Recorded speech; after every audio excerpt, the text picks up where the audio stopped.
meng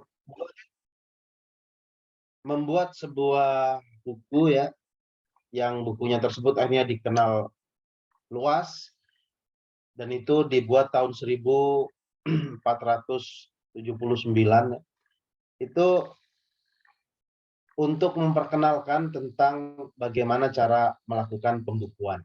Nah, di sini di sejarah tersebut kita ketahui bahwa pengakuan pembukuan ada Spuntro, Staffel dan seterusnya itu dikenal pada saat itu.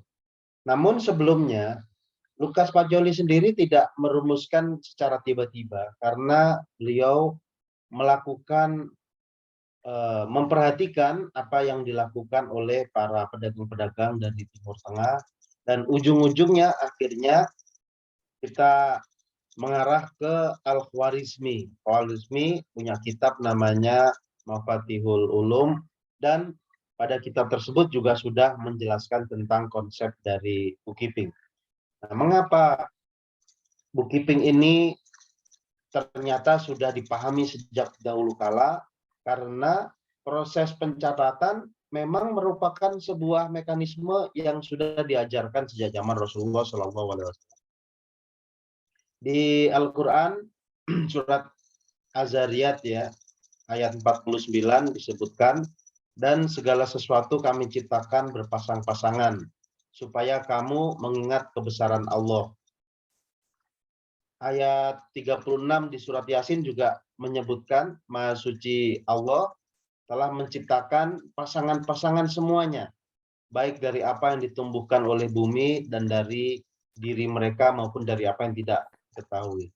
Jadi di Al-Quran sudah disebutkan kita harus melakukan pemahaman bahwa ada pasangan, ada ada sesuatu yang saling berkeseimbangan satu sama lainnya. Nah, lalu dikuatkan lagi dengan surat Al-Baqarah ayat 282, wahai orang-orang yang beriman, apabila engkau bertransaksi secara tidak tunai, maka untuk waktu yang telah ditentukan, maka catatlah. Jadi mencatat merupakan salah satu perintah yang telah ada di dalam Al-Quran. Oleh karena itu, dalam aktivitas transaksi pun kita melakukan pencatatan. Nah, dalam konsep bookkeeping, kita akan mencoba menggali ada 6 hal ya, yang mungkin tidak kita bahas secara seluruhnya. Yang terpenting adalah kita harus memahami akun. Yang kedua adalah double entry, yang ketiga adalah debit dan kredit, yang keempat adalah cash dan accrual, cash basis dan accrual basis. Lalu kemudian kita memahami rekonsiliasi dan akhirnya kita belajar financial statement. Financial statement sudah kita bahas pada sesi tadi pagi. Sekarang kita akan mencoba untuk membahas nomor 1 sampai nomor 5. Akun adalah merupakan sebuah kotak ya, kotak. Nah, akun adalah merupakan sebuah kotak, di mana kotak tersebut diisi oleh sebuah angka. Jadi, akun adalah merupakan sebuah kotak, di mana kotak tersebut diisi oleh sebuah angka, yang angkanya itu akan selalu berubah karena adanya sebuah kegiatan. Contoh, misalnya kita bicara tentang akun kas. Akun kas ya, di sini akun kas itu ada di sini, di aset lancar. Pada kotak tersebut terdapat nilai 1 juta. Lalu kemudian ada kegiatan ceritanya membeli persediaan. Maka dibeli dengan uang 500.000. Maka uang yang ada 1 juta, saldo yang ada 1 juta akan berkurang senilai 500.000, tapi 500.000 tersebut akan menyebabkan sesuatu yang lain yang berubah, yaitu ada persediaan yang bertambah senilai 500.000 juga. Jadi ketika uang berkurang 500.000, maka pada saat yang sama juga terjadi 500.000 juga bertambah pada persediaan. Nah, jadi di situ akun adalah kumpulan kotak-kotak yang kotak tersebut diberi nilai, yang nilainya tersebut akan dipengaruhi oleh transaksi-transaksi yang terjadi di usaha kita, dan kotak tersebut menunjukkan sebuah angka, yang angka itulah yang kemudian nanti akan dapat kita ketahui. Nah, akun memiliki dua kelompok ya. Ada yang namanya akun real dan ada yang namanya akun nominal. Akun real dan akun nominal. Akun real adalah merupakan akun-akun yang terdapat pada neraca. Dia akan berlaku secara terus-menerus, sementara akun nominal adalah akun-akun yang terdapat pada laporan laba rugi. Sifatnya adalah berlaku untuk satu periode. Begitu periode berakhir, maka akun tersebut akan kembali dinolkan. Akun real menunjukkan status, akun nominal menunjukkan proses. Akun real akan bersifat capture, sementara bercapture itu berarti pada saat tertentu. Akun nominal menunjukkan sebuah delta. Delta itu berarti kita bicara tentang pergerakan dari titik ke titik. Nah, seperti itu ya.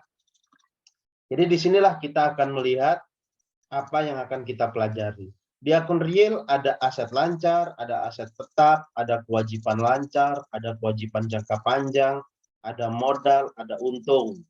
Sementara di akun nominal ada HPP, ada biaya operasional, ada depresiasi amortisasi, ada pajak, ada interest, ada keuntungan. Ada juga pendapatan. Nah, seperti itu ya. Maka kita coba kembali untuk melihat ya bahwa aktivitas-aktivitas tersebut itu terdapat kegiatan debit dan kredit. Nah, ini ya. Jadi ada double entry account, maka kita akan belajar tentang debit dan kredit. Debit dan kredit. Debit adalah apa yang terjadi pada aset ketika bertambah. Jadi aset bertambah maka di debit, atau terjadi pada saat beban bertambah. Beban bertambah maka di debit. Jadi semua yang ada di sisi kelompok yang warnanya hijau cerah ini, maka dia disebut dengan debit ketika bertambah dan kredit ketika berkurang. Jadi bertambah, berkurang. Kalau berkurang namanya kredit, kalau bertambah namanya debit. Kalau berkurang namanya kredit, kalau bertambah namanya debit. Jadi kelompok yang ada di sisi sebelah sini, inilah yang nantinya akan ada di kelompok kiri. Nah, sementara di kelompok kanan itu ada liabilitas, ada ekuitas. Ada liabilitas, ada ekuitas. Liabilitas adalah kewajiban, sementara ekuitas adalah modal. Dan yang terakhir ada pada revenue. Revenue atau pendapatan. Nah, liabilitas dan ekuitas kalau dia bertambah, maka akan berlaku sebaliknya, yaitu kredit. Kredit. Revenue, kredit. Jadi kalau bertambah, ini sebaliknya. Kredit, kredit, kredit. Kalau dia berkurang, maka dia menjadi debit, debit, debit. Jadi semua yang ada di kelompok kanan, maka dia berlaku sebaliknya. Kalau di kelompok kiri, bertambah namanya debit, berkurang namanya kredit. Kalau di kelompok kanan, dia bertambah namanya kredit, kalau berkurang namanya debit. Nah, jadi di sini yang perlu diingat, adik-adik bisa mengenal dengan atau menghafalkan dengan menggunakan jembatan kuda seperti berikut. Kalau di kiri, adik-adik ingat D sama K. Kalau bertambah namanya debit, kalau berkurang namanya kredit. D dan K. D dan K. Debit, kredit, debit, kredit. Nah, D dan K, adik-adik ingat kota Bali di Denpasar. Denpasar di Pulau Bali, kota Denpasar, Pulau Bali maksudnya, itu ada plat nomor yaitu DK. Jadi kalau ingat yang sebelah kiri, ingat-ingat DK, Denpasar. Ya, di situ ada DK, debit kredit, debit kredit, debit kredit. Ingatnya seperti itu. Pokoknya ingat Bali, ingat Denpasar, ingat DK, maka ingat sebelah kiri. DK, debit kredit. Itu adalah kelompok yang di sisi kiri. Kalau yang di sisi kanan, adik-adik ingatnya adalah Krisdayanti. Krisdayanti KR, KD ya, sorry, KD. KD berarti kredit dan debit. Jadi kalau ingat Krisdayanti, ingat KD, singkatan inisialnya, maka KD adalah kredit dan debit. Jadi sebelah kanan kredit dan debit. Kalau bertambah namanya kredit, kalau berkurang namanya debit. Jadi mengingat-ingatnya Denpasar dan Krisdayanti. Denpasar, Krisdayanti. Kalau ingat itu, maka akan mudah untuk memahami pengakuan dari debit dan kredit yang ada di sisi kiri dan ada di sisi kanan. Kenapa kita harus begini? Karena di dalam double entry, debit dan kredit harus seukuran, harus nilai. Itulah yang menyebabkan namanya hukum sebab akibat. Jadi ada duit yang keluar, pasti ada sesuatu yang terjadi. Ada duit masuk, pasti ada sesuatu yang terjadi. Maka pengakuan yang dilakukan kepada dua hal itulah yang disebut dengan pencatatan double entry. Nah, sekarang kita lihat. Kalau di dalam debit ya, kelompok sebelah kiri bertambah dan pertambahan dari debit tadi itu mempengaruhi kelompok sebelah kanan, maka aktivitas debit dan kreditnya adalah sejajar.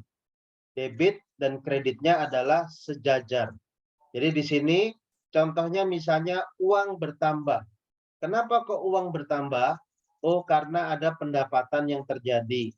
Maka uang bertambah dan pendapatan yang terjadi akan menyebabkan debit pada kas dan kredit pada pendapatan. Atau bisa juga ketika kita menerima modal investor, maka investor memasukkan modal, maka modalnya bertambah, lalu kemudian uangnya juga bertambah. Nah, ini yang akan menyebabkan aktivitas debit dan kredit menjadi searah. Debit dan kredit menjadi searah. Nah, contoh lain misalnya ada aktivitas pada aset tetap, beli mesin dengan cara hutang. Maka mesinnya bertambah, lalu kemudian hutangnya juga bertambah.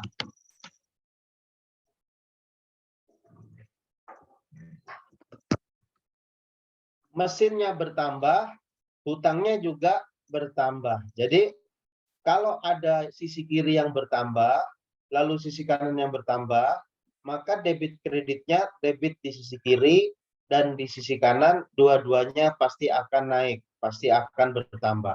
Demikian juga sebaliknya, kalau misalnya berkurang, maka dua-duanya akan turun. Jadi ketika ada penurunan hutang, maka karena hutangnya dibayar pakai uang, maka uangnya juga akan turun. Jadi dua-duanya akan turun. Jadi dilihat sini, kalau kejadian debit kreditnya ada pada kolom yang berbeda, maka pasti akan searah. Dua-duanya bertambah atau dua-duanya berkurang. Dua-duanya bertambah atau dua-duanya berkurang. Nah, ini juga dapat kita pahami bahwa kejadian debit kredit yang terjadi pada kolom yang berbeda akan searah. Nah, sekarang bagaimana jika terjadi pada kolom yang sama? Kolom yang sama berarti ada di sisi kiri saja atau ada di sisi kanan saja. Maka ketika terjadi di sisi kiri saja atau di kanan saja, dua-duanya akan saling bertolak belakang, akan saling berlawanan. Kalau misalnya kita membeli persediaan, maka ketika persediaannya bertambah, maka yang terjadi uangnya berkurang. Kita melakukan pembayaran transportasi, uangnya berkurang, maka biaya operasionalnya bertambah. Ini yang terjadi ketika aktivitasnya ada pada kelompok kolom yang sama. Kolom yang sama, maka terjadi penambahan dan pengurangan pada debit dan kredit.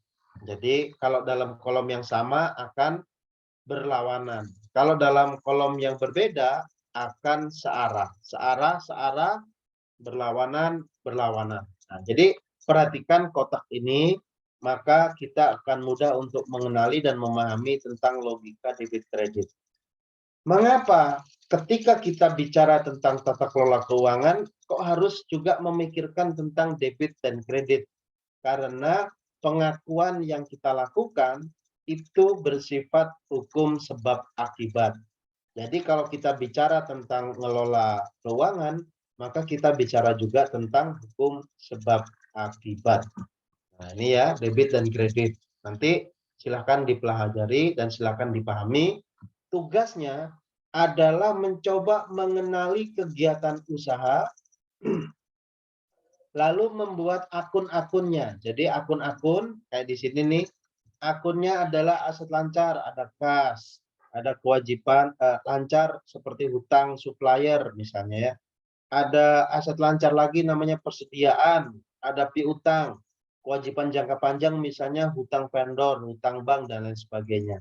Nanti dibuat akun-akunnya, dicari di internet, akun-akun keuangan, insya Allah banyak. Lalu pilih yang mudah, lalu pilih yang simple untuk usaha yang masih relatif kecil ya. Jadi masih baru berjalan, asumsikan baru berjalan, maka akun-akunnya apa saja. Demikian juga dengan akun-akun pada laba rugi, akun-akun pada nominal. Ada pendapatan, revenue apa saja, lalu kemudian HPP, berarti penggunaan bahan baku, misalnya tenaga kerja langsung, pembayaran upah yang sifatnya langsung dibayarkan pada tenaga kerja, itu juga masuk ke dalam HPP. Dan biaya operasional, biaya transportasi, akomodasi, biaya konsumsi, kayak gitu-gitu ya. Biaya utilitas, itu ada pada biaya operasional. Nanti dikembangkan sendiri, dicari di internet, dicari di Google, contoh-contohnya lalu dipilih yang sederhana, yang cocok. Minimal paling tidak ada 10 akun real dan juga 10 akun nominal. Jadi dibikin totalnya 20. Setelah membuat akun real dan akun nominal, maka kemudian carilah transaksi tertentu yang mempengaruhi akun debit pada apa, kredit pada apa. Jadi debitnya pada akun apa, kreditnya pada akun apa. Jadi tugasnya seperti itu. Nanti dibuat, disusun ya. Nah, sekarang kita coba membandingkan antara cash basis dan accrual basis. Cash basis adalah pengakuan kejadian ketika uang bergerak. Tadi pada pertemuan yang ketiga kita bicara tentang leveling dari ketika kita masih startup sampai ketika kita growth. Pada saat startup itu apa sih intinya? Ya startup itu sekedar bisa jalan, sekedar bisa menjual. Targetnya adalah bisa mencapai yang namanya product and market fit. Nah, di situ sampai di situ yang terpenting adalah ada pergerakan kas maka dicatat. Pergerakan kas maka dicatat. Kas bertambah dicatat, kas berkurang dicatat. Itulah yang disebut dengan cash basis. Nah, bagaimana dengan accrual basis? Accrual basis adalah ketika terjadi pengakuan aktivitas baru dicatat. Jadi tidak melulu disebabkan karena adanya uang yang bergerak. Contoh misalnya, terjadi penjualan. Pada saat terjadi penjualan, belum tentu uangnya masuk karena terjadi piutang. Maka penjualan sudah dibukukan dengan debitnya ada pada piutang. Jadi kredit ada pada pendapatan, debitnya ada pada piutang. Nah, demikian juga ketika kita melakukan aktivitas pembelian bahan baku ya. Pembelian bahan baku secara hutang. Berarti persediaannya bertambah, berarti persediaannya di debit, lalu hutangnya di kredit. Hutangnya di kredit. Jadi hutangnya di kredit. Nah, Yang seperti itu tidak ada uang yang bergerak.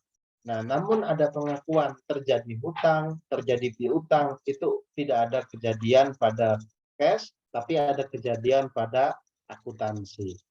Atau bisa juga ketika kita melakukan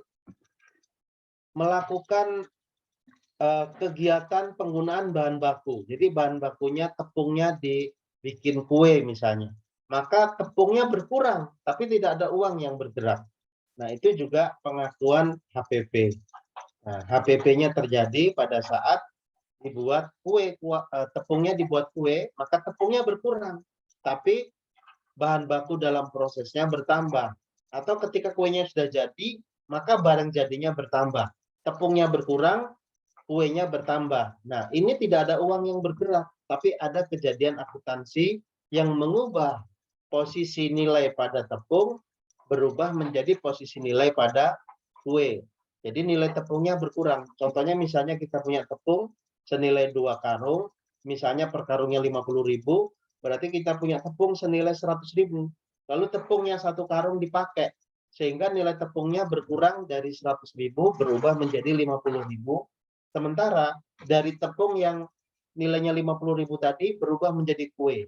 Nah, kue karena untuk membuat kue butuh biaya upah ya, sehingga upahnya misalnya upahnya adalah 100.000, maka nilai kuenya akan bernilai 150.000 karena dia mengkredit kas senilai 100.000, mengkredit tepung senilai 50.000, dan jadi kuenya bernilai menjadi 150.000.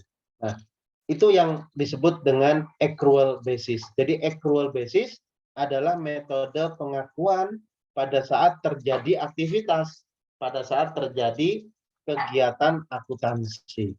Nah, walaupun tidak ada uang yang bergerak, walaupun tidak ada cash yang bertambah ataupun cash yang berkurang. Nah, itu adalah cash basis versus accrual basis.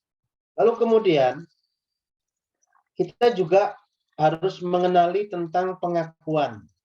Ini dinilai dengan seperti apa? Nah, pengakuan akuntansi, saya hanya akan menjelaskan 2 hal dulu ya, karena yang lain nantinya kita pahami pada kesempatan-kesempatan yang akan datang.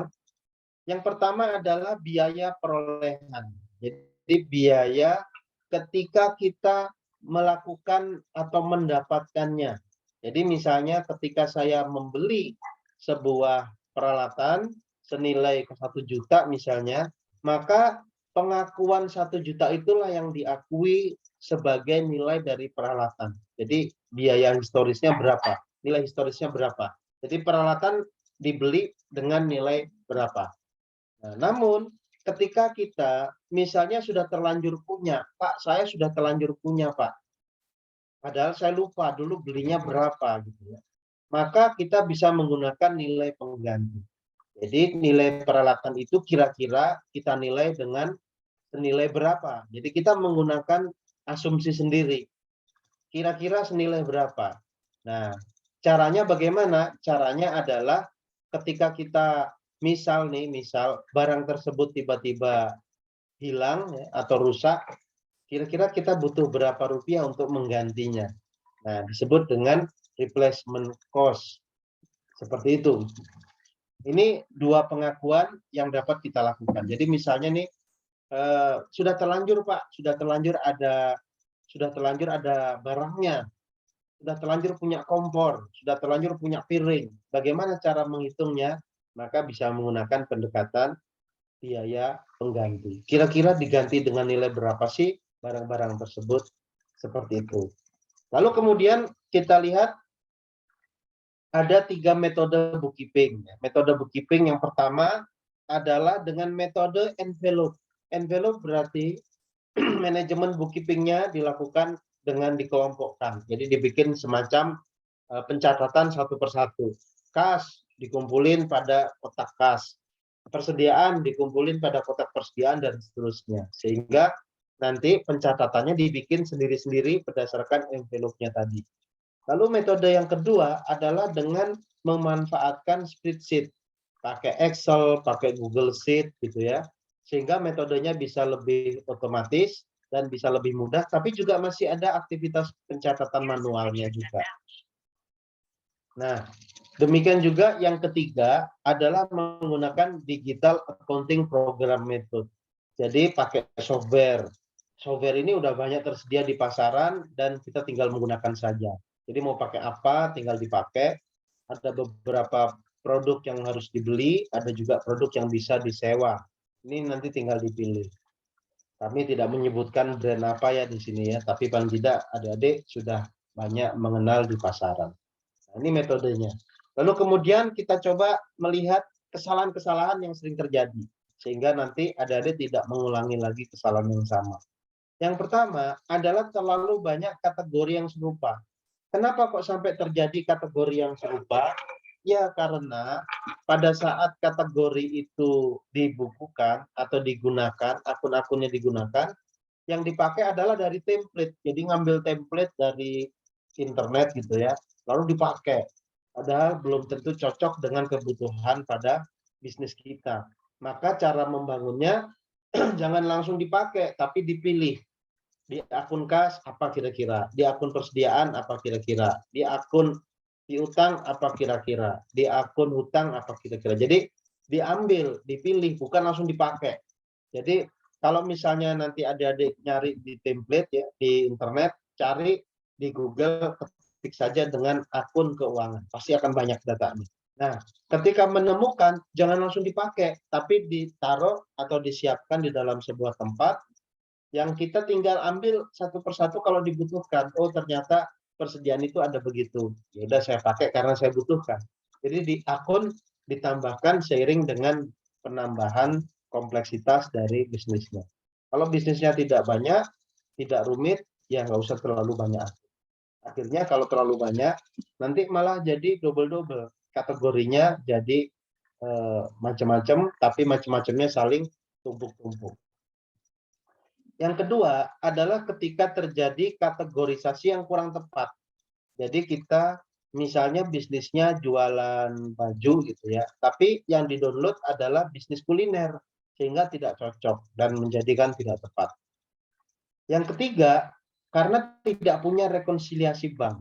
Rekonsiliasi bank berarti kita mencocokkan transaksi yang kita catat dengan transaksi yang ada di akun keuangan dari rekening tabungan kita. Makanya kalau kita bikin bisnis, rekeningnya jangan dicampur.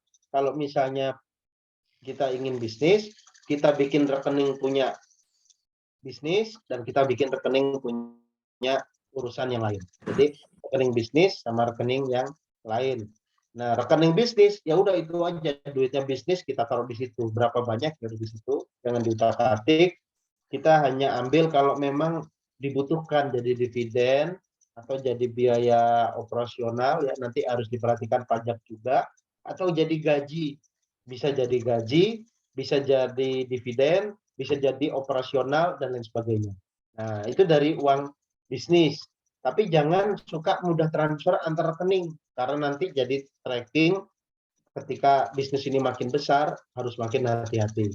Karena kalau sudah jadi tracking nanti berdampak pada pengelolaan atau pengurusan pajak. Nanti kapan-kapan kalau memang ada waktunya kita bisa bicara tentang pajak.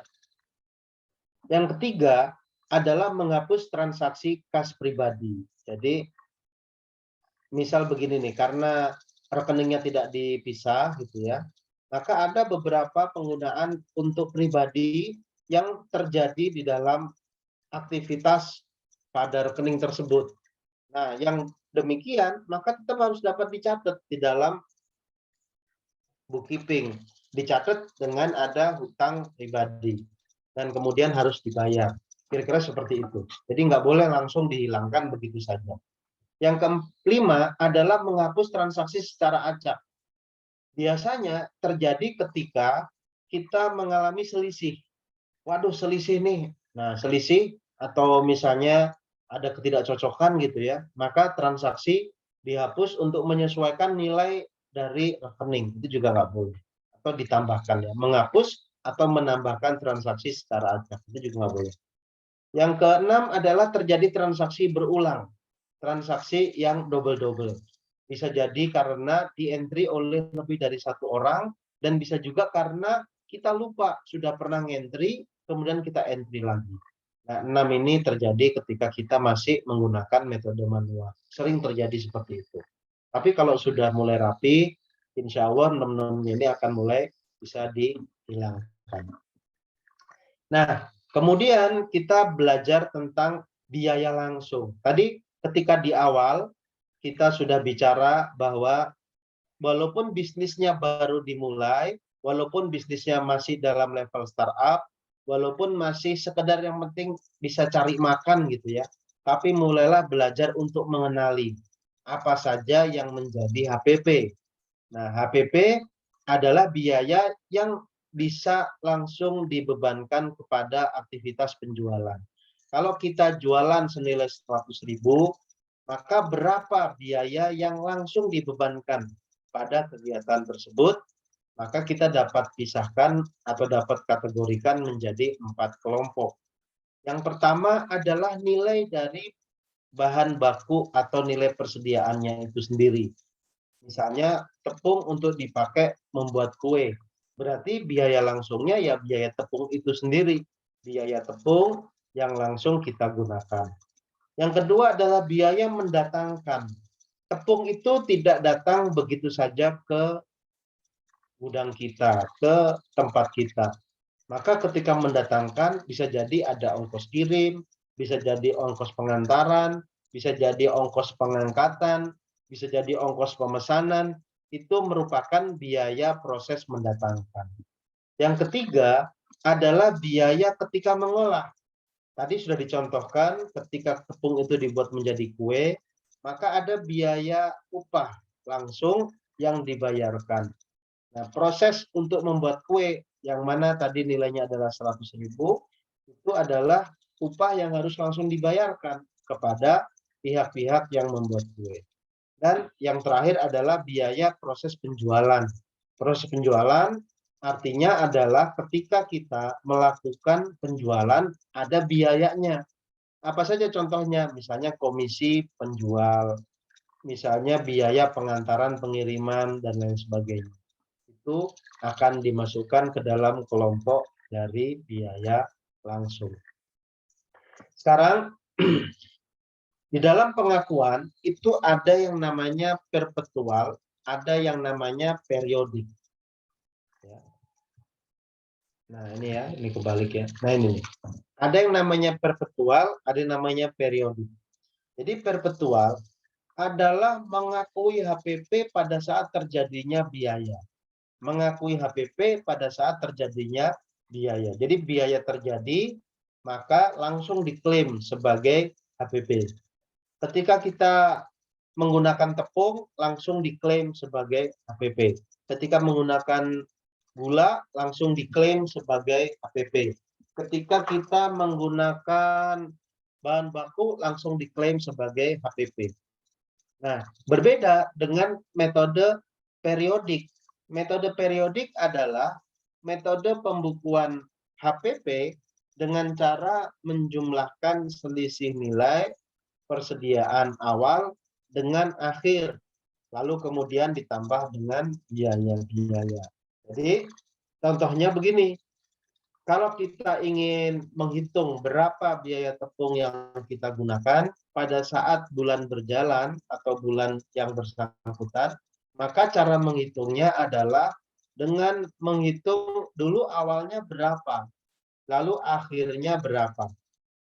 Dan antara awal dan akhir ada tidak aktivitas belanja, aktivitas purchase. Nah, kalau misalnya kita melihat ada awal senilai 100.000, akhir senilai 50.000, maka kita dengan mudah mengetahui bahan yang terpakai adalah senilai 50.000.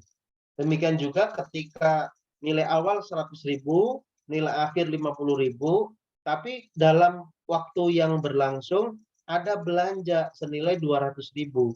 Maka nilai awal dan nilai akhir dikurangi ya, berarti 100.000 dikurangi dengan 50.000 ditambahkan dengan nilai belanja yang senilai 200.000. Total dari pengakuan bahan baku tertentu pada periode tersebut adalah senilai 250.000.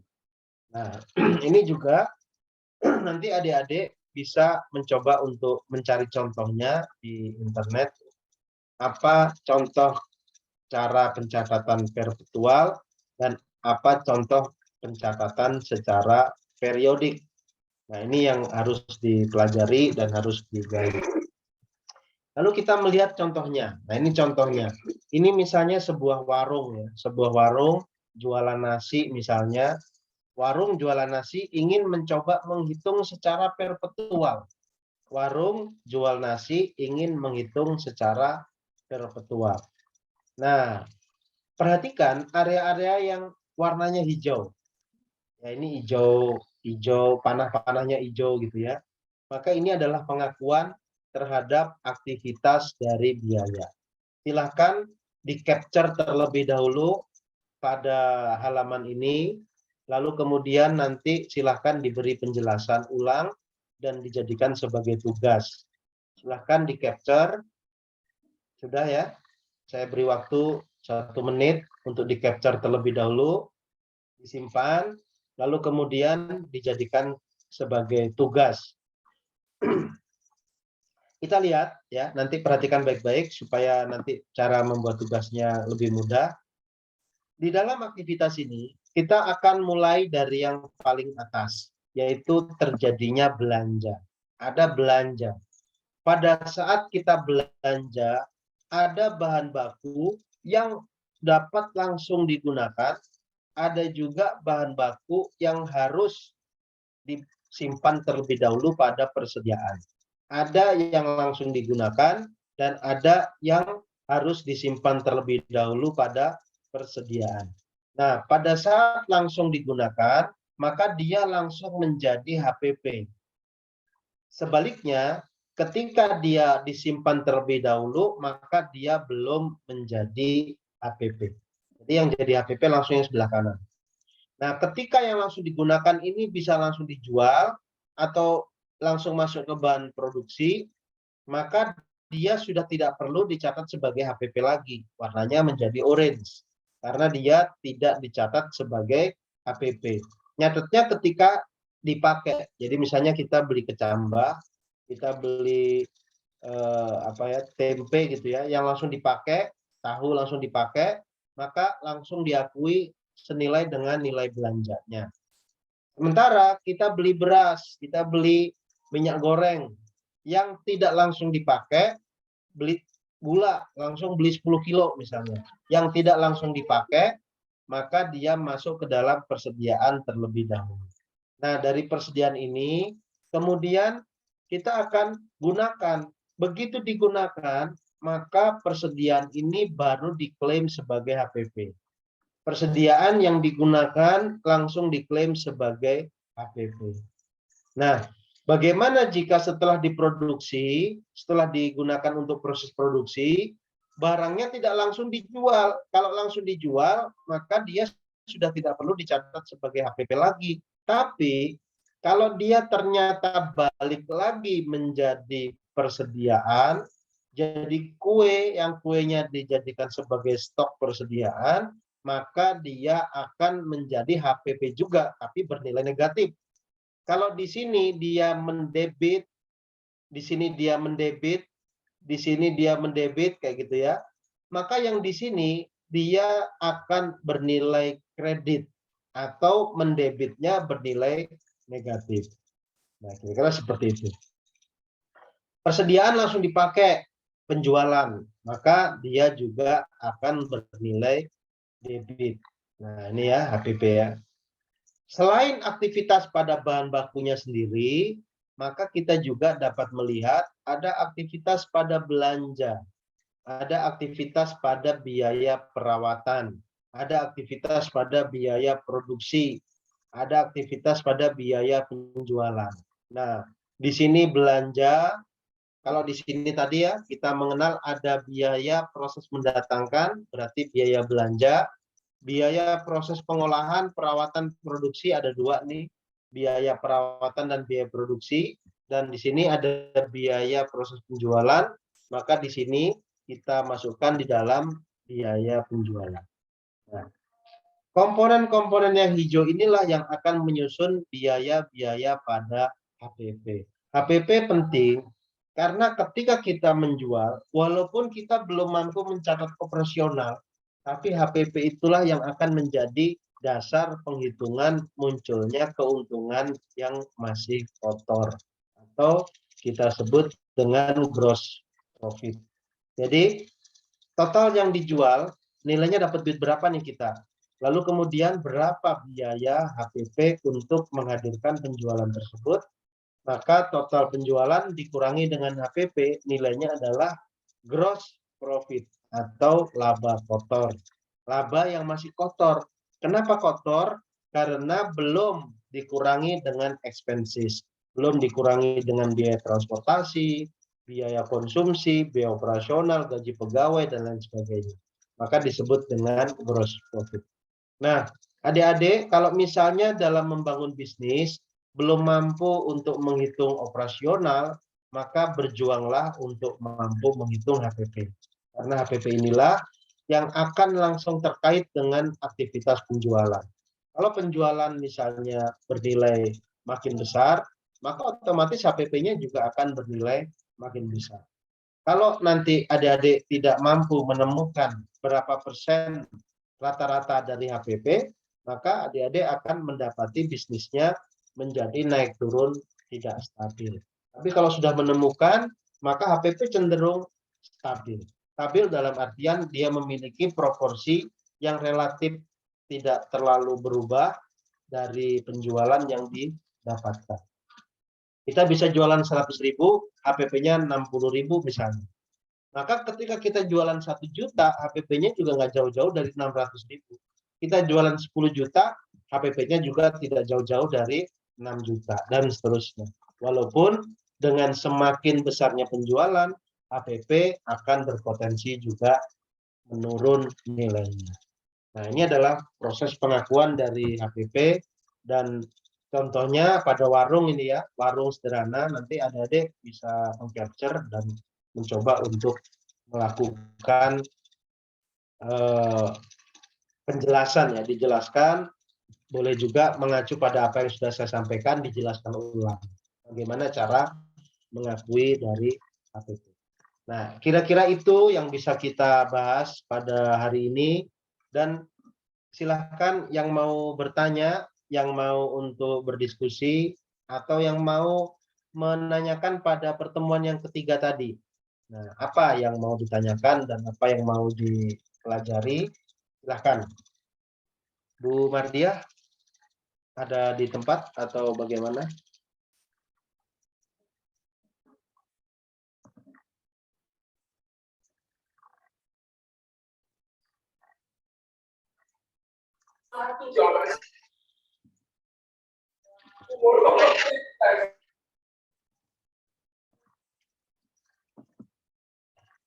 Ya, silakan. Yang mau bertanya, silakan.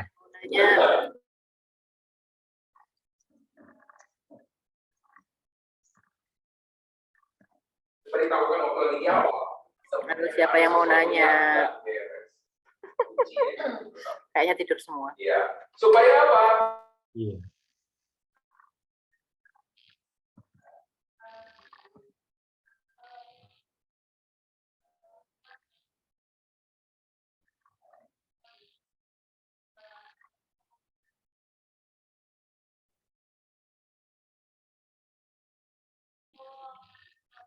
Ya, ada Alfi Gifari. Ayo nyalakan mic-nya. Oke Pak, saya masih bingung yang tadi yang perpetual itu minyak itu gimana ngitungnya? Cara ngakuinya itu dipakai itu gimana? Ya, minyak ya contohnya. Jadi gini, kalau misalnya kita membeli minyak goreng misalnya ya. Nah, minyak goreng ini ketika kita beli, maka ada satuan kemasan. Jadi satuan kemasan, misalnya kemasan 1 liter. Kita belinya misalnya 5 liter, masing-masing 1 liter. Maka minyak itu dihitung dalam perpetual ketika minyaknya dibuka. Jadi begitu minyaknya dibuka, maka baru diakui kalau nilai minyaknya misalnya 1 liternya adalah 25.000 misalnya. Maka 1 liter tadi dicatatkan sebagai beban HPP pada saat dipakai. Walaupun minyaknya ketika dipakai itu tidak langsung habis. Minyaknya masih bisa dipakai untuk 1-2 hari misalnya. Maka pencatatannya dihitung pada saat minyaknya itu dibuka. Seperti itu ya. Jadi misalnya kalau kita membeli gula itu kan 1 kilo 1 kilo itu. Belinya langsung belanja 10 kilo. 10 kilo itu tidak langsung dicatatkan di dalam pembukuan, tapi disimpan dulu di persediaan. Berarti beli gula yang kemudian itu dicatat di persediaan, maka dia tidak langsung menjadi biaya. Nah, kapan dia menjadi biaya adalah ketika mulai dibuka itu gula. Gula dibuka, dimasukkan ke dalam wadah, yang wadahnya itu dipakai operasional secara berkala, misalnya buat bikin es teh, buat bikin adonan apa atau apa gitu ya. Maka yang dibuka itulah yang diakui sebagai biaya. Atau misalnya mau lebih spesifik, Mas Alfi ini bisnisnya apa, Mas? Contoh bisnisnya apa? Mas Alfi? Halo, Ya, dengar ya. contoh bisnisnya apa, Mas? Kalau saya itu lontong sayur, Pak. Lontong sayur. Oh iya, lontong sayur ya. Ya ini memang susah inget karena nggak pernah nyobain makanannya. Mudah-mudahan nanti di pertemuan ke-6 kita sempat makan lontong sayur nih ya. Nah, jadi lontong sayur. Lontong sayur itu misalnya apa nih? Contoh bahan baku yang dibeli lalu disimpan, Mas. Biasanya itu ini, apa, kayak cabe, terus, apa namanya itu, mungkin ya minyak, terus gula gitu, terus apa, eee, bawang merah, bawang putih gitu. Ya,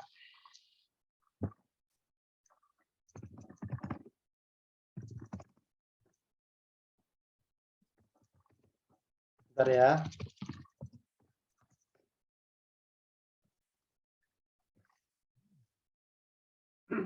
Contohnya cabai. Misalnya Mas Alfi belanja cabai itu langsung satuannya misalnya 5 kilo gitu ya, 5 kilo.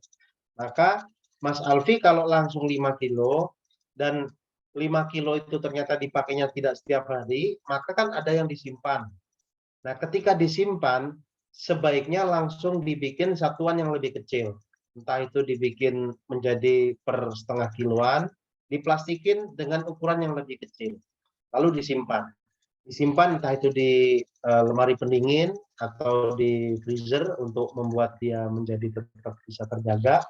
Baru kemudian nanti ketika dipakai, itulah yang kemudian kita baru hitung. Contohnya beli 5 kilo, per kilonya senilai 50.000 cabai misalnya. Maka kita keluar duit 250.000. Tapi ternyata yang dipakai pada hari ini adalah cuma sebanyak 1 kilo. Maka yang 1 kilo itu yang kemudian dapat diakui sebagai HPP. Atau contoh lain, misalnya cabainya langsung diolah semua, Pak. Dari yang tadinya 5 kilo dicampur bawang, campur macam-macam gitu ya. Jadi sambel. Sambelnya kemudian di-packing. Di-packing lalu dimasukkan ke dalam mesin pendingin. Nah, ketika di-packing yang tadinya masing-masing bahan persediaan yang dibeli itu langsung diolah, kemudian di-packing. Nah, di-packing itulah yang kemudian kita kembalikan dia menjadi persediaan sehingga nilai yang sudah dianggap sebagai HPP tadi dibatalkan, dihitung kembali sebagai persediaan. Baru nanti ketika cabenya itu atau sambelnya itu digunakan, misalnya ketika kita butuh sambal diambil dalam kemasan, dipanaskan sedikit, sehingga nanti nilai pada sambelnya bisa mengacu pada nominal sambal yang dibangun. Contohnya gimana? Misalnya kita beli cabai senilai 5 kilo, 250.000. Lalu minyaknya, lalu kemudian ada bawangnya dan seterusnya. Total misalnya 500.000. Nah, 500.000 itu kita olah, dia langsung menjadi HPP senilai 500.000. Nah, kemudian diolah, lalu kemudian bisa menjadi 6 kilo sambal. Misalnya gitu ya, 6 kilo sambal. Nah, 6 kilo sambal itu bernilai 500.000, berarti 1 kilonya menjadi senilai 500 dibagi dengan 6. Nah, kalau sudah begitu, maka kita batalkan nilai HPP-nya yang tadi sudah terlanjur dicatatkan senilai 500.000, itu dihilangkan dengan cara menjadikan sambal tadi itu menjadi persediaan kembali, sehingga dikurangi, ditambah HPP-nya ditambah dengan senilai belanja totalnya 500.000, dikurangi dengan senilai sambal, nilainya juga 500.000, sehingga batal menjadi HPP. Nah, nanti baru ketika sambalnya misalnya 6 kilo tadi itu dibungkus kecil-kecil menjadi seukuran setengah kiloan, begitu sambalnya dibuka dan dipakai, maka baru itu yang diakui sebagai HPP. Contohnya begitu Mas Alfi. Apakah sudah bisa ditangkap atau masih perlu diberi contoh lain? Sudah Pak, makasih. Ya. Oke, terima kasih juga Mas Alfi. Yang lain silakan jika ingin bertanya. Selain Mas Alfi tadi,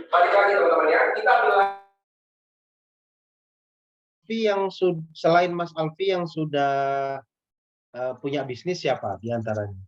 Yang sudah punya bisnis.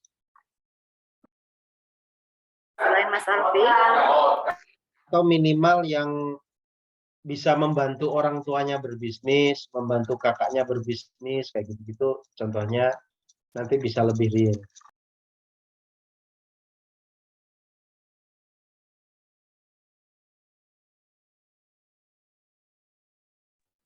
Sambil nunggu yang bertanya, Bu Mardia, mungkin dari tugas yang tadi pertemuan ketiga, ada masalah tidak ya?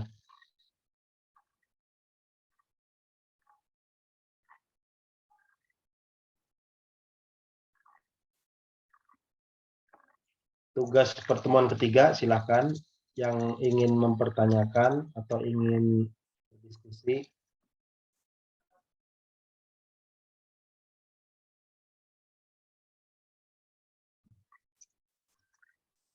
Ya, jadi sambil menunggu tugas pada pertemuan keempat ini, yang pertama adalah menyusun akun ya, menyusun akun. Jadi akun disusun. Adik-adik boleh membayangkan bisnisnya apa. Kemarin kan kita sudah menyusun ya, jadi rencana bisnis apa, produknya seperti apa, lalu kemudian ketika kita pahami detail-detail bisnis modelnya seperti apa. Nah, sudah mulai untuk merumuskan karena output dari pertemuan kita adalah merancang bisnis. Jadi merancang bisnis. Jadi bisnisnya apa kan tentu disiapkan, bikin bisnis plan-nya nanti seperti apa yang akan kita bahas di pertemuan ke-6 nanti ya. Nah, itu setidaknya mulai sekarang sudah mulai dihitung-hitung. Bisnisnya apa, bahan bakunya kira-kira apa, HPP-nya berapa, itu mulai disusun. Nah, sehingga nanti ketika kita bicara tentang estimasi keuangannya seperti apa, lalu marketnya seperti apa, produknya value-nya apa, itu udah terbahas semua dalam total 4 pertemuan ini ya. Jadi kita sudah bahas dan harusnya adik-adik sudah mulai mampu untuk membuat sebuah target dari bisnis apa yang mau dijalankan, atau bisnis apa yang ingin dijalankan, atau bisnis apa yang sedang dijalankan. Nah, kemudian dari apa yang sudah dirumuskan, ingin membuat apa, ingin menjual apa, marketnya siapa, bisnis modelnya kayak gimana, mekanisme keuangannya seperti apa. Keuangan saya bahas sampai 2 pertemuan dengan untuk harapannya supaya adik-adik bisa lebih menangkap ya, karena ini yang paling agak berat, maka kita bikin 2 pertemuan, harusnya sudah mulai muncul bayangan-bayangan. Jadi kalau misalnya kemarin sudah punya bayangan pengen bisnis apa, kan di tugas-tugas yang pertemuan pertama dan kedua sudah mulai mengarah ke sana. Harusnya hari ini mulai sudah punya bayangan, jadi akunnya apa nih kira-kira. Nah, akunnya lalu kemudian mulai menyusun dari biaya langsungnya seperti apa.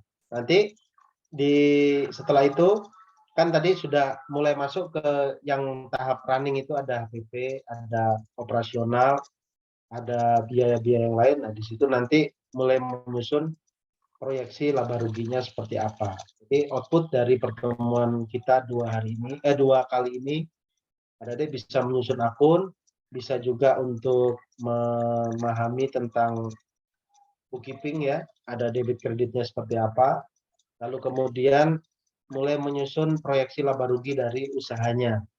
Nah, sampai di sini maka kita akan sudah memiliki setidaknya kalau dalam bisnis strategik itu sudah separuh, sudah bisa ketemu barangnya apa yang mau dijual, marketnya siapa, hitung-hitungannya bagaimana, sudah sampai seperti itu. Nanti di tahap nanti malam ya kita ketemu lagi, itu kita akan bicara tentang strategi eksekusinya. Jadi apa yang harus dilakukan, apa yang harus dilaksanakan, itu yang akan kita bahas pada pertemuan nanti malam. Dan dari sini saya berharap adik-adik sudah punya gambaran dan sudah bisa merumuskan tentang bisnis yang akan dibangun itu kira-kira untungnya sebesar apa. Nah, di tugas sampai pertemuan yang keempat ini sudah harus sampai di tahap tersebut, Bu Mardia. Jadi sudah sampai bisa merumuskan pengakuan pada PP-nya dan pada operasionalnya saya kira lebih mudah, transportasinya, akomodasinya, gajinya, lalu kemudian penyusutannya dibikin ya seperlunya atau secukupnya saja ya, karena itu pembahasannya masih agak panjang ya, tapi paling tidak proyeksinya sudah mulai ketahuan, sudah bisa memunculkan gross profit itu sudah bagus. Nah, itu yang harus dibahas dan dibikin dari tugas-tugasnya, dan salah satunya juga harus dihadirkan juga pada ini ya, pada tadi contoh di warung atau kayak Mas Alfi sudah bisa langsung menguji pada bisnis lontong sayurnya. Jadi apa saja yang harus didefinisikan pada bisnisnya, akan muncul HPP-nya seperti apa, nah itu juga mulai disimulasikan. Jadi memang harusnya pada pertemuan keempat ini masing-masing sudah memiliki bayangan akan menyusun bisnis apa. Bisnis di dalam dunia agrobisnis sendiri sudah mulai dikira-kira ya, apakah jualan bibit, ataukah jualan pupuk, ataukah jasa pelayanan, misalnya membuat apa itu Bu, yang di dalam kurungan itu namanya apa, hidroponik ya, atau apa itu namanya, kayak gitu, dan berbagai macam konsep bisnis yang harus sudah mulai disusun, dan di pertemuan keempat ini harusnya sudah semakin menguat karena nanti akan digabung dalam bisnis plan di pertemuan yang ke-6. Jadi nanti bekal untuk pertemuan yang ke-6, apa yang kita bahas selama 5 pertemuan itu harus sudah siap semua dan kemudian kita susun dalam satu dokumen. Kira-kira seperti itu Ibu Mardia bayangannya dalam 6 pertemuan kita dalam mata kuliah perancangan bisnis ini. Mudah-mudahan bisa memperkaya dari apa yang harus dipersiapkan untuk para adik-adik mahasiswa. Silakan, masih ada waktu beberapa menit sebelum masuk ke jam 5 ya. Silakan Ya, ditanyakan. silakan teman-teman, masih ada waktu berapa menit ini? 20 menitan ya, 20 menitan, monggo dimanfaatkan. Ini kelasnya Pak Salim Suharis, beliau menyempatkan waktu, jadi beliau sekarang ini sedang ada kelas juga, gitu ya, dan beliau menyempatkan waktu untuk memberikan materinya kepada adik-adik semua. Saya mengikuti kelas Pak Salim ini kalau berbayar ya, kalau berbayar itu 5 juta, Rek. Dan ini dikasihkan gratis buat kalian. Ini luar biasa. Kalian ini orang-orang yang istimewa ya, spesial ini ya. Jadi mengikuti kelas Pak Salim itu apa ya? Ya istimewa tadi itu karena memang kelasnya mahal dan bikin kepala ngepul. Nggak kalian aja. Saya kemarin selama saya bersama Bu Happy dan Bu Dian, sama Pak Taufik juga, berlima dengan salah satu dosen teknik, mengikuti kelasnya Pak Salim selama 3 hari 2 malam. Nah, itu di kepala ngepul. Nah, di kepala ngepul ya sampai aduh gitu ya. Nah, sekarang kalian mendapatkan ini gratis. Tahu gitu saya nggak ikut kelasnya Pak Salim, ikut di kelas ini aja ya. Luar biasa. Ini satu lagi yang nanti saya mau ngirim satu orang Pak Salim mengikuti kelas yang online yang hari ini terakhir terlibat ya. Oh iya, itu tata kelola data itu, Bu. Ya. Kelola data. Boleh ya, saya ngirim satu orang ya. Boleh, silakan. Oke, saya mau ikut, cuman waktunya yang nggak pas, jadi saya mending ngirim orang aja. Oke. Ayo adik-adik. Apalagi pada mandi ya ini ya. Oh, baik. Jadi tadi Pak Salim menyatakan ada satu pertemuan ke-6, ya kalau yang dari program praktisi mengajar itu hanya sampai pertemuan ke-5, saya memang menambahkan satu pertemuan lagi di pertemuan ke-6 karena memang rangkaian dari terakhir ketika mengikuti kuliah Pak Salim ini adalah penyusunan perencanaan bisnis di akhir gitu ya. Nah, selain dari Pak Salim sebenarnya adik-adik ini juga mendapatkan materi-materi dari mentor engineering career center Pak Salim. Jadi sebenarnya mereka itu bekalnya banyak, tinggal karena menyusun dan nanti mengeksekusi ya. Setelah disusun bisnis plan-nya, nanti ada mereka harus real menjalankan bisnis atau mengeksekusi bisnisnya. Nah, nanti malam itu sudah diajarkan terkait dengan eksekusi ya, Pak Salim ya. Oke, baik. Kalau sudah tidak ada yang bertanya, mungkin kita tutup. Sebelum kita tutup, mungkin Pak Salim memberikan kesimpulan dari materi kita pada sore hari ini. Monggo. Baik, hingga pada pertemuan yang keempat ini, kita sudah mampu untuk membahas tentang setidaknya 5 aspek ya, 5 aspek.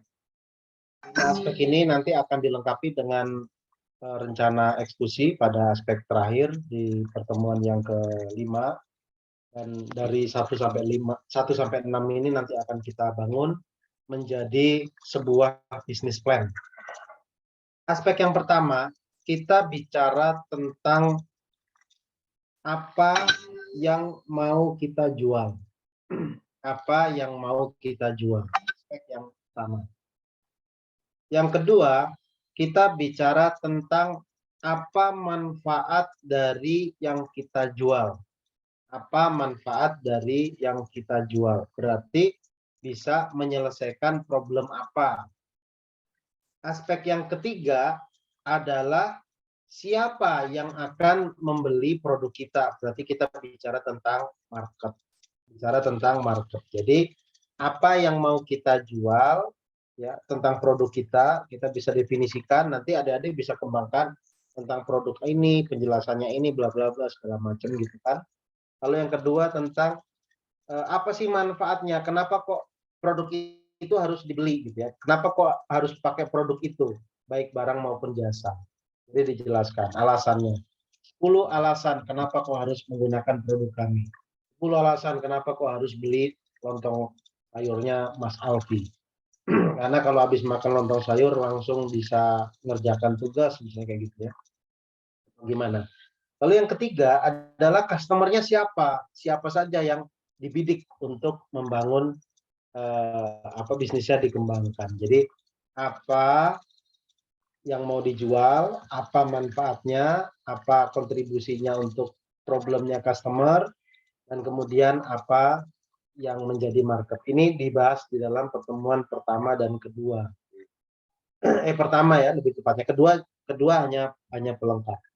Nah, yang di keempat ini adalah model bisnisnya. Model bisnisnya, adik-adik bisa menjelaskan dengan menggambarkan 9 blok yang kita bahas pada pertemuan yang kedua.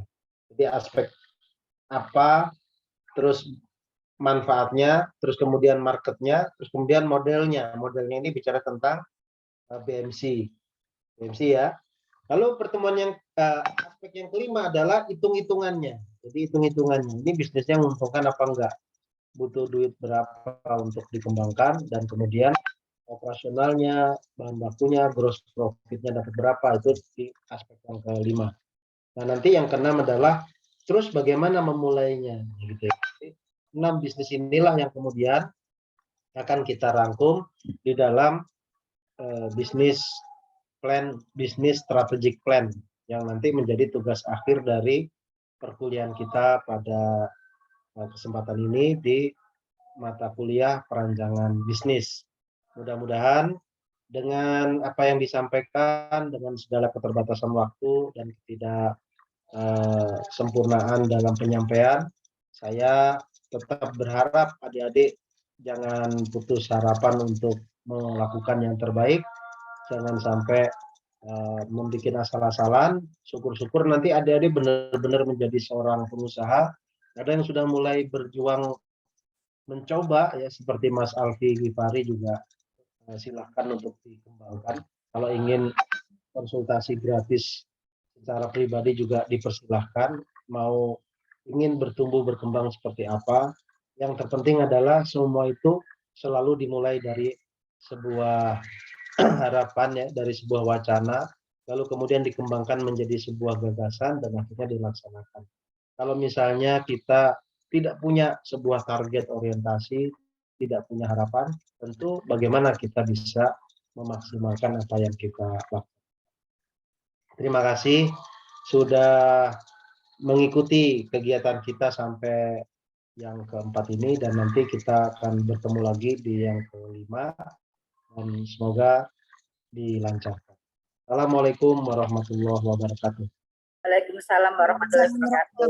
Baik, teman-teman, sebelum kita keluar, kita foto dulu untuk yang terakhir. Jadi sisi fotonya itu harus yang pertama sama yang terakhir ya. Monggo silahkan buka kameranya, kita foto dulu. Mas Alfi kalau disuruh buka kamera langsung semangat ya. Saya halaman pertama dulu ya.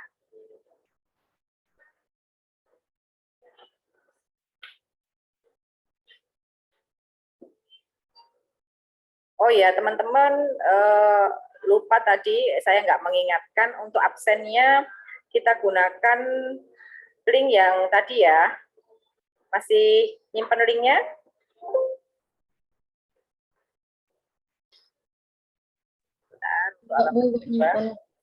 Oke, kalau masih nyimpen, tolong absen di link yang tadi.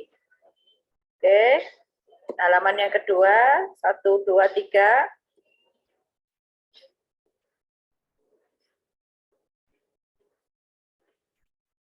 Baik, sudah selesai fotonya, materinya juga sudah selesai. Kita akhiri